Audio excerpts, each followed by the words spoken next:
وما من دابة في الأرض إلا على الله رزقها ويعلم مستقرها ومستودعها كل في كتاب مبين. وهو الذي خلق السماوات والأرض في 6 أيام وكان عرشه على الماء ليبلوكم أيكم أحسن عملا. ولئن قلت إنكم مبعوثون من بعد الموت ليقولن الذين كفروا إن هذا إلا سحر مبين. ولئن أخرنا عنهم العذاب إلى أمة معدودة ليقولن ما يحبسه ألا يوم يأتيهم ليس مصروفا عنهم وحاق بهم ما كانوا به يستهزئون. ولئن أذقنا الإنسان منا رحمة ثم نزعناها منه إنه ليئوس كفور. ولئن أذقناه نعماء بعد ضراء مسته ليقولن ذهب سيئات عني إنه لفرح فخور. إلا الذين صبروا وعملوا الصالحات أولئك لهم مغفرة وأجر كبير. فلعلك تارك بعض ما يوحى إليك وضائق به صدرك يقول لولا أنزل عليه كنز أو جاء معه ملك إنما أنت نذير والله على كل شيء وكيل. أم يقولون افتراه قل فأتوا ب10 سور مثله مفتريات وادعوا من استطعتم من دون الله إن كنتم صادقين فإن لم يستجيبوا لكم فاعلموا أنما أنزل بعلم الله وأن لا إله إلا هو فهل أنتم مسلمون. من كان يريد الحياة الدنيا وزينتها نوفي إليهم أعمالهم فيها وهم فيها لا يبخسون. أولئك الذين ليس لهم في الآخرة إلا النار وحبط ما صنعوا فيها وباطل ما كانوا يعملون. أفمن كان على بينة من ربه ويتلوه شاهد منه ومن قبله كتاب موسى إماما ورحمة أولئك يؤمنون به ومن يكفر به من الأحزاب فالنار موعده. فلا تك في مرية منه إنه الحق من ربك ولكن أكثر الناس لا يؤمنون. ومن أظلم ممن افترى على الله كذبا أولئك يعرضون على ربهم ويقول الأشهاد هؤلاء الذين كذبوا على ربهم ألا لعنة الله على الظالمين الذين يصدون عن سبيل الله ويبغونها عوجا وهم بالآخرة هم كافرون. أولئك لم يكونوا معجزين في الأرض وما كان لهم من دون الله من أولياء يضاعف لهم العذاب ما كانوا يستطيعون السمع وما كانوا يبصرون. أولئك الذين خسروا أنفسهم وضل عنهم ما كانوا يفترون. لا جرم أنهم في الآخرة هم الأخسرون إن الذين آمنوا وعملوا الصالحات وأخبتوا إلى ربهم أولئك أصحاب الجنة هم فيها خالدون. مثل الفريقين كالأعمى والأصم والبصير والسميع هل يستويان مثلا أفلا تذكرون. ولقد أرسلنا نوحا إلى قومه إني لكم نذير مبين أن لا تعبدوا إلا الله إني أخاف عليكم عذاب يوم أليم. فقال الملأ الذين كفروا من قومه ما نراك إلا بشرا مثلنا وما نراك اتبعك إلا الذين هم أرادلنا بادي الرأي وما نرى لكم علينا من فضل بل نظنكم كاذبين. قال يا قوم أرأيت إن كنت على بينة من ربي وآتاني رحمة من عندي فعميت عليكم أنلزمكموها وأنتم لها كارهون. يا قوم لا أسألكم عليه مالا إن أجري إلا على الله وما أنا بطارد الذين آمنوا إنهم ملاقو ربهم ولكني أراكم قوما تجهلون. ويا قوم من ينصرني من الله إن طردتم فلا تذكرون. ولا أقول لكم عندي خزائن الله ولا أعلم الغيب ولا أقول إني ملك ولا أقول للذين تزدري أعينكم لن يؤتيهم الله خيرا الله أعلم بما في أنفسهم إني إذا لمن الظالمين. قالوا يا نوح قد جادلتنا فاخترت جدالنا فأتنا بما تعدنا إن كنت من الصادقين. قال إنما يأتيكم به الله إن شاء وما أنتم بمعجزين ولا ينفعكم نصحي إن أردت أن أنصح لكم إن كان الله يريد أن يغويكم هو ربكم وإليه ترجعون. أم يقولون افتراه قل إن افتريته فعلي إجرامي وأنا بريء مما تجرمون. وأوحي إلى نوح أنه لن يؤمن من قومك إلا من قد آمن فلا تبتئس بما كانوا يفعلون واصنع الفلك بأعيننا ووحينا ولا تخاطبني في الذين ظلموا إنهم مغرقون. ويصنع الفلك وكلما مر عليه ملأ من قومه سخروا منه قال إن تسخروا منا فإنا نسخر منكم كما تسخرون. فسوف تعلمون من يأتيه عذاب يخزيه ويحل عليه عذاب مقيم. حتى إذا جاء أمرنا وفارت النور قل نحمل فيها من كل زوج 2 وهلك إلا من سبق عليه القول وما آمن معه إلا قليل. وقال اركبوا فيها بسم الله مجريها ومرساها إن ربي لغفور رحيم. وهي تجري بهم في موج كالجبال. ونادى نوح ابنه وكان في معزل يا بني اركب معنا ولا تكن مع الكافرين. قال سأهوي إلى جبل يعصمني من الماء قال لا عاصم اليوم من أمر الله إلا من رحم وحال بينهما الموج فكان من المغرقين. وقيل يا أرض ابلعي ماءك ويا سماء أقلعي وغيض الماء وقضي الأمر واستوت على الجودي. وقيل بعدا للقوم الظالمين. ونادى نوح ربه فقال رب إن ابني من أهلي وإن وعدك الحق وأنت أحكم الحاكمين.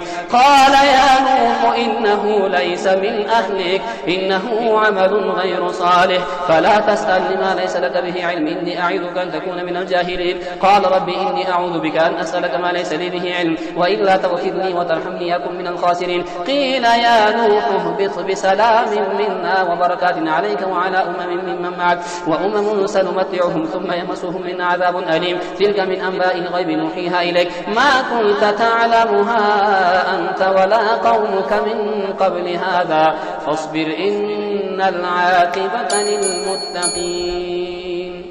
وإلى عاد أخاهم هودا قال يا قوم اعبدوا الله ما لكم من إله غيره إن أنتم إلا مفترون. يا قوم لا أسألكم عليه أجرا إن أجري إلا على الذي فطرني أفلا تعقلون. ويا قوم استغفروا ربكم ثم توبوا إليه يرسل السماء عليكم مدرارا ويزدكم قوة إلى قوتكم ولا تتولوا مجرمين. قالوا يا هود ما جئتنا ببينة وما نحن بتاركي آلهتنا عن قولك وما نحن لك بمؤمنين إن نقول إن اعتراك بعض آلهتنا بسوء قال إني أشهد الله وأشهد أني بريء مما تشركون من دونه فكيدوني جميعا ثم لا تنذرون إني توكلت على الله ربي وربكم ما من دابة إلا هو آخذ بناصيتها إن ربي على صراط مستقيم. فإن توليتم فقد أبلغتكم ما أرسلت به إليكم ويستخلف ربي قوما غيركم ولا تضرونه شيئا إن ربي على كل شيء حفيظ. ولما جاء أمرنا نجينا هودا والذين آمنوا معه برحمة منا ونجيناهم من عذاب غليظ. وتلك عاد جحدوا بآيات ربهم وعصوا رسله واتبعوا أمر كل جبار عنيد وأتبعوا في هذه الدنيا لعنة ويوم القيامة ألا إن عادا كفروا ربهم ألا بعدا لعاد من قوم هود. وإلى ثمود أخاهم صالحا قال يا قوم اعبدوا الله ما لكم من إله غيره هو أنشأكم من الأرض واستعمركم فيها فاستغفروه ثم توبوا إليه إن ربي قريب مجيب. قالوا يا صالح قد كنت فينا مرجوا قبل هذا أتنهانا أن نعبد ما يعبد آباؤنا وإننا لفي شك مما تدعون إليه مريب. قال يا قوم أرأيتم إن كنت على بينة من ربي وأتاني منه رحمة فمن ينصرني من الله إن عصيت فما تزيدونني غير تخسير. ويا قوم هذه ناقة الله لكم آية فذروها تأكل في أرض الله ولا تمسوها بسوء فيأخذكم عذاب قريب. فعقروها فقال تمتعوا في داركم 3 أيام ذلك وعد غير مكذوب. فلما جاء أمرنا نجينا صالحا والذين آمنوا معه برحمة منا ومن خزي يومئذ إن ربك هو القوي العزيز. وأخذ الذين ظلموا صيحة فأصبحوا في ديارهم جاثمين كأن لم يغنوا فيها ألا إن ثمود كفروا ربهم ألا بعدا لثمود. ولقد جاءت رسلنا إبراهيم بالبشرى قالوا سلاما قال سلام فما لبث أن جاء بعجل حنين. فلما رأى أيديهم لا تصل إليه نكرهم ووجس منهم خيفة قالوا لا تخف إنا أرسلنا إلى قوم لوط وامرأته قائمة فضحكت فبشرناها بإسحاق ومن وراء إسحاق يعقوب. قالت يا ويلتى أألد وأنا عجوز وهذا بعلي شيخا إن هذا لشيء عجيب. قالوا أتعجبين من أمر الله رحمة الله وبركاته عليكم أهل البيت إنه حميد مجيد. فلما ذهب عن إبراهيم الرعو وجاءته البشرى يجادلنا في قوم لوط إن إبراهيم لحليم أواه منيب. يا إبراهيم أعرض عن هذا إنه قد جاء أمر ربك وإنهم آتيهم عذاب غير مردود. ولما جاءت رسلنا لوطا سيء بهم وضاق بهم ذرعا وقال هذا يوم عصيب وجاءه قومه يهرعون إليه ومن قبل كانوا يعملون السيئات. قال يا قوم هؤلاء بناتي هن أطهر لكم فاتقوا الله ولا تخزوني في ضيفي أليس منكم رجل رشيد. قالوا لقد علمت ما لنا في بناتك من حق وإنك لتعلم ما نريد. قالوا يا لوط إن رسل ربك لن يصلوا إليك فأسر بأهلك بقطع من الليل ولا يلتفت منكم أحد إلا امرأتك إنه مصيبها ما أصابهم إن موعدهم الصبح أليس الصبح بقريب. فلما جاء أمرنا جعلنا عاليها سافلها وأمطرنا عليها حجارة من سجيل منضود مسومة عند ربك وما هي من الظالمين ببعيد. وإلى مدين أخاهم شعيبا قال يا قوم اعبدوا الله ما لكم من إله غيره ولا تنقصوا المكيال والميزان إني أراكم بخير وإني أخاف عليكم عذاب يوم محيط. ويا قوم أوفوا المكيال والميزان بالقسط ولا تبخسوا الناس أشياءهم ولا تعثوا في الأرض مفسدين بقية الله خير لكم إن كنتم مؤمنين وما أنا عليكم بحفيظ. قالوا يا شعيب صلاتك تأمرك أن نترك ما يعبد آباؤنا أو أن نفعل في أموالنا ما نشاء إنك لأنت الحليم الرشيد. قال يا قوم أرأيتم إن كنت على بينة من ربي ورزقني منه رزقا حسنا وما أريد نريد أن نخالفكم إلى ما نهاكم عنه إن أريد إلا الإصلاح ما استطعت وما توفيقي إلا بالله عليه توكلت وإليه أنيب ويا قوم لا يجرمنكم شقاقي أن يصيبكم مثل ما أصاب قوم نوح أو قوم هود أو قوم صالح وما قوم لوط منكم ببعيد واستغفروا ربكم ثم توبوا إليه إن ربي رحيم ودود قالوا يا شعيب ما نفقه كثيرا مما تقول وإنا لنراك فينا ضعيفا ولولا رهتك لرجمناك وما أنت علينا بعزيز قال يا قوم أرهبي أعز عليكم من الله واتخذتموه وراءكم ظهريا إن ربي بما تعملون محيط ويا قوم اعملوا على مكانتكم إني عامل سوف تعلمون من يأتيه عذاب يخزيه ومن هو كاذب وارتقبوا إني معكم رقيب ولما جاء أمرنا نجينا شعيبا والذين آمنوا معه برحمة منا وأخذت الذين ظلموا صيحة فاصبحوا في ديارهم جاثمين كأن لم يغنوا فيها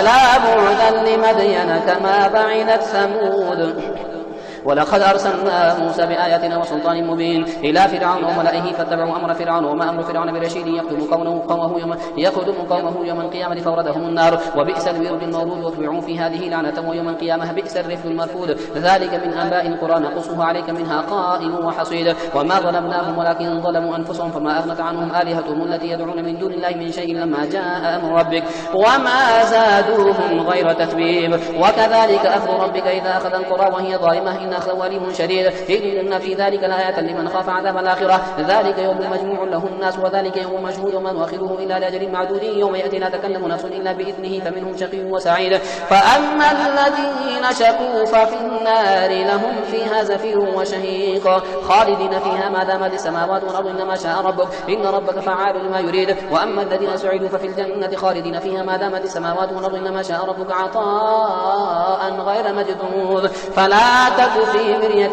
مما يعبد هؤلاء ما يعبدون إلا كما يعبد آباؤهم من قبل وإنا لموفوهم نصيبهم غير منقوص ولقد آتينا موسى الكتاب فاختلف فيه ولولا كلمة سبقت من ربك لقضي بينهم وإنهم لفي شك منه مريب وإن كلا لما ليوفينهم ربك أعمالهم إنه بما يعملون خبير فاستقم كما أمرت ومن تاب معك ولا تطغوا إنه بما تعملون بصير ولا تركنوا إلى الذين ظلموا فتمسكم النار وما لكم من دون الله من أولياء ثم لا تنصرون وأقم الصلاة طرفي النهار وزلفا من الليل إن الحسنات يذهبن السيئات ذلك ذكرى للذاكرين واصبر فإن الله لا يضيع أجر المحسنين فلولا كان من القرون من قبلكم أولو بقية ينهون عن الفساد في الأرض إلا قليلا ممن أنجينا منهم واتبع الذين ظلموا ما أطرفوا فيه وكانوا مجرمين وما كان ربك ليهلك القرى بظلم وأهلها مصلحون ولو شاء ربك لجعل الناس أمة واحدة ولا يزالون مختلفين إلا من رحم ربك ولذلك خلقهم وتمت كلمة ربك لأملأن جهنم من الجنة والناس أجمعين وكلا نقص عليك من أنباء الرسل ما نثبت به فؤادك وجاءك في هذه الحق وموعظة وذكرى للمؤمنين وقل للذين لا يؤمنون اعملوا على مكانتكم إنا عاملون وانتظروا إنا منتظرون ولله غيب السماوات والأرض وإليه يرجع الأمر كله فاعبده وتوكل عليه وما ربك بغافل عما تعملون ألف لام را تلك آيات الكتاب المبين إنا أنزلناه قرآنا عربيا لعلكم تعقلون نحن نقص عليك أحسن القصص بما أوحينا إليك هذا القرآن وإن كنت من قوله لمن الغافلين إذ قال يوسف لأبيه يا أبت إني رأيت 11 كوكبا والشمس والقمر رأيتني ساجدين قال يا بني لا تقصص رؤياك على إخوتك فيكيدوا لك كيدا إن الشيطان للإنسان عدو مبين وكذلك يجتبيك ربك ويعلمك من تأويل الأحاديث ويتم نعمته عليك وعلى آل يعقوب كما أتمها على أبويك من قبل إبراهيم وإسحاق إن ربك عليم حكيم لقد كان في يوسف وإخوته آيات للسائلين إذ قالوا ليوسف وأخوه أحب إلى أبينا منا ونحن عصبة إن أبانا لفي ضلال مبين اقتلوا يوسف أو اطرحوه أرضا يخر لكم وجه أبيكم وتكونوا من بعده قوما صالحين قال قائل منهم لا تقتلوا يوسف والقوه في غيابة الجب يلتقطه بعض السيارة إن كنتم فاعلين قالوا يا أبانا ما لك لا تأمنا على يوسف وإنا له لناصحون أرسله معنا غدا يرتع ويلعب وإنا له لحافظون قال إني ليحزنني أن تذهبوا به وأخاف أن يأكله الذئب وأنتم عنه غافلون قالوا لئن أكله الذئب ونحن عصبة إنا إذا لخاسرون فلما ذهبوا به وأجمعوا أن يجعلوه في غيابة الجب يلتقطه بعض في غيابة الجب وأوحينا إليه لتنبئنهم بأمرهم هذا وهم لا يشعرون وجاءوا أباهم عشاء يبكون قالوا يا أبانا إنا ذهبنا نستبق وتركنا يوسف عند متاعنا فكانه الذئب وما أنت بمؤمن لنا ولو كنا صادقين وجاءوا على قميصه بدم كذب قال بل سولت لكم أنفسكم أمرا فصبر جميل والله المستعان على ما تصفون. وجاءت سيارة فأرسلوا واردهم فأدلى دلوه قال يا بشرى هذا غلام وأسروه بضاعة والله عليم بما يعملون وشروه بثمن بخس دراهم معدودة وكانوا فيه من الزاهدين.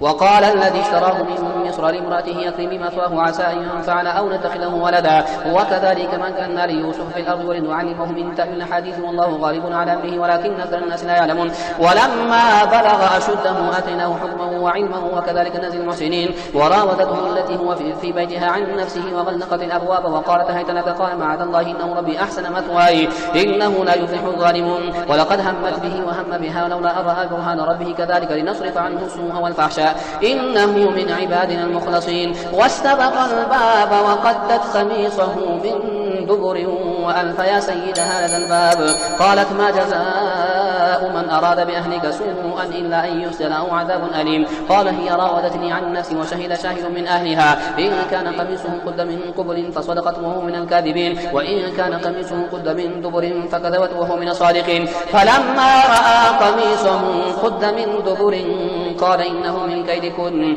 إن كيدكن عظيم يوسف أعرض عن هذا واستغفري لذنبك إنك كنت من الخاطئين. وقال نسوة في المدينة امرأة العزيز تراود فتاها عن نفسه قد شغفها حبا إنا لنراها في ضلال مبين. فلما سمعت بمكرهن أرسلت إليهن واعتدت لهن متكئا واتت كل واحدة منهن سكينا وقالت اخرج عليهن.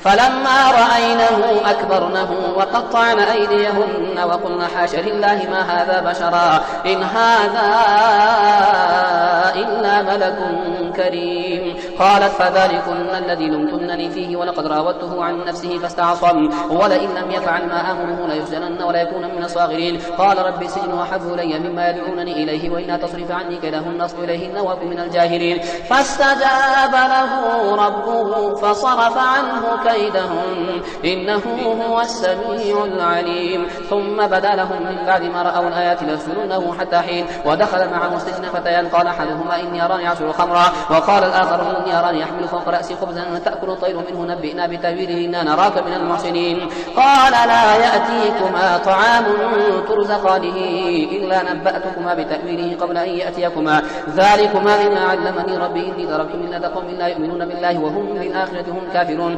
واتبعت ملة آبائي إبراهيم وإسحاق ويعقوب ما كان لنا أن نشرك بالله من شيء ذلك من فضل الله علينا وعلى الناس ولكن أكثر الناس لا يشكرون. يا صاحبي السجن أأرباب متفرقون خير أم الله الواحد القهار ما تعبدون من دونه إلا أسماء سميتموها أنتم وآباؤكم ما أنزل الله بها من سلطان إن الحكم إلا لله أمر أن لا تعبدوا إلا لله إن الحكم إلا لله أمر أن لا تعبدوا إلا إياه ذلك الدين القيم ولكن أكثر الناس لا يعلمون. يا صاحبي السجن أما أحدكما فيسقي ربه خمرا وأما الآخر فيصلب فتأكل الطير من رأسه قضي الأمر الذي فيه تستفتيان. وقال للذي ظن أنه ناج منه اذكرني عند ربك فأنساه الشيطان ذكر ربه فلبث في السجن بضع سنين. وقال الملك إني أرى 7 بقرات سمان يأكلهن 7 عجاف و7 سنبلات خضر وأخرى يابسات يا أيها الملأ أفتوني في رؤياي إن كنتم للرؤيا تعبرون. قالوا أضغاث أحلام وما نحن بتأويل الأحلام بعالمين. وقال الذي نجا منهما وادكر بعد أمة أنا أنبئكم بتأويله فارسلون. يوسف أيها الصديق أفتنا في 7 بقرات سمان يأكلهن يأكلهن 7 عجاف و7 سنبلات خضر وأخر يابسات لعلي أرجع إلى الناس لعلهم يعلمون. قال تزرعون 7 سنين دأبا فما حصدتم فذروه في سنبله إلا قليلا مما تأكلون ثم يأتي من بعد ذلك 7 شداد يأكلن ما قدمتم لهن إلا قليلا مما تحصنون ثم يأتي من بعد ذلك عام فيه يغاث الناس وفيه يعصرون. وقال الملك ائتوني به فلما جاءه الرسول قال ارجع إلى ربك فاسأله ما بال النسوة اللاتي قطعن أيديهن إن ربي بكيدهن عليم. قال ما خطبكن إذ راوتن يوسف عن نفسه قلن حاش لله ما علمنا عليه من سوء. قالت امرأة العزيز الآن حصحص الحق أنا راودته عن نفسه وإنه لمن الصادقين. ذلك ليعلم أني لم أخنه بالغيب وأن الله لا يهدي كيد الخائنين. وما أبرئ نفسي إن النفس لأمارة بالسوء إلا ما رحم ربي إن ربي غفور رحيم.